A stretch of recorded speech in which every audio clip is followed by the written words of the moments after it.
Hey, soldiers and warriors, people of God, chosen ones. This is your sister Fire.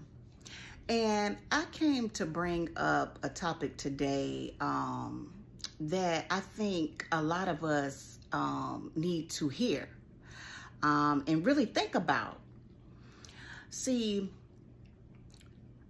we have to understand that God is a God of peace, but God is also a God of war, okay?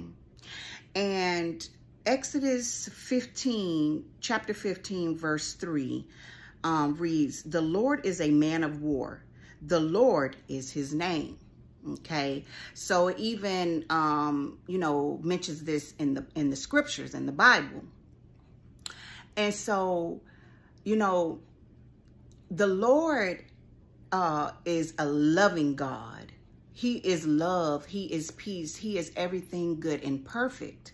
However, he hates evil. He hates wickedness. Okay. And so that's when the war comes in. Okay. Because God does not like what the enemy is doing to his children. Okay. God does not like wickedness, period. And so that's when the war comes in. Think about it. You love your children and you love your children dearly. And if anybody tries to harm your children, you're going to bring what? You're going to bring war to them. You're going to bring war to them because you love your children dearly and you are not going to allow anyone to harm or hurt your children. And so that is the way our God is, my brothers and sisters. Okay. And the scriptures say that, and this is, you can read this in Matthew chapter 13, verses 24 through 30, where it gives you the wheat and the tare parable. And so, Christ said that he came to separate the wheat from the tare. And the parable basically quotes, something of these words. It said that, it's like, a farmer who sowed, seed in the soil, and he went to bed, and the enemy came at night while he was sleeping and sowed tares among his seeds. And so, at that moment, they were like, well, there's tares in your wheat. And so, the farmer was like, well, just let them grow together. And when the harvest comes, we will be able to tell which ones are the wheat and which ones are the tare. And the ones that are tares, we're going to bundle them up and put them in the fire. So see, we all may look the same, but you will know them by their fruit. You will know them by their fruit.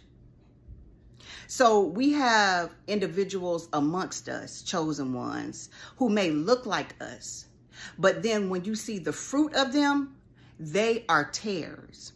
Okay. And that's why God is a God of war, because once again, he does not want anyone doing his children wrong, and he hates wickedness. He hates evil. Okay. That's why Satan and the fallen angels were thrown out of heaven. Okay. So, let me just make sure I'm not leaving anything out here. I gave you the scriptures, Exodus 15:3, Matthew 13:24 through 30. Oh, I'm glad I went back over my notes. So what I want to bring up so that we all can remember is that God gave Adam and Eve dominion over this earth. Genesis 1:28. You can go look that up and read that as well, brothers and sisters, okay? He gave Adam and Eve dominion in this earth over every living thing, over all the, fish in the sea and the fowls of the air, okay? The birds in the air, okay? And so even though we have already won the war because Jesus, you know, shed his blood and sacrificed for us, we still have a daily battle with the adversary, with the enemy. Okay. And so the reason why God gave us the dominion is so that we would use our power that he gives us because he lives inside of us. Okay. See, God needs us to operate, okay, here on this, in this earthly realm.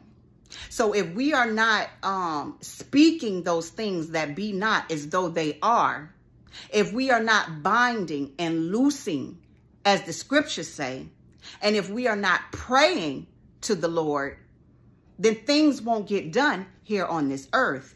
And the enemy will continue to run rampant all over this earth.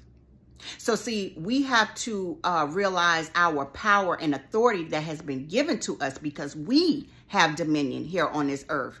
Not any demon, not any devil, but we, the children of God, man and woman.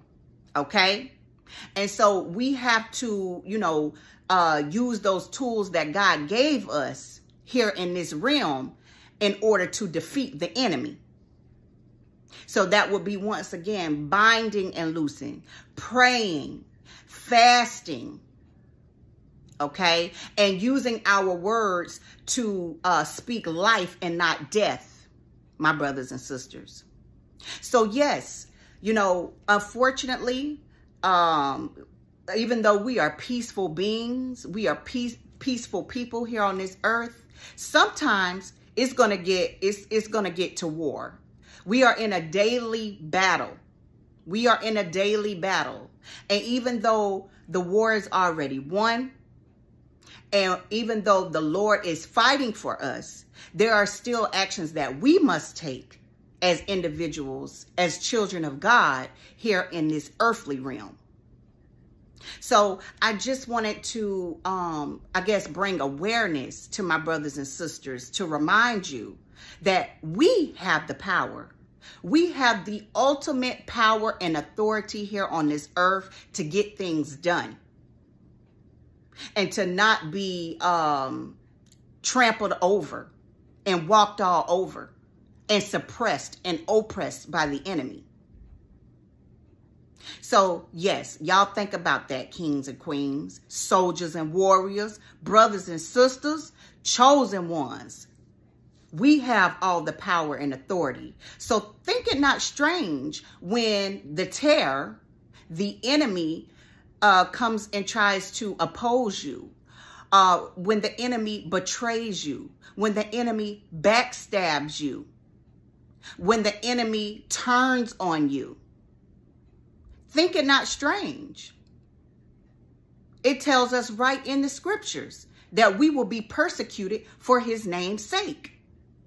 But it also tells us that we are victorious, that we have already won. He who endureth to the end shall be saved. And with that being said, my brothers and sisters, I love you all. This is your sister Fire. Until next time.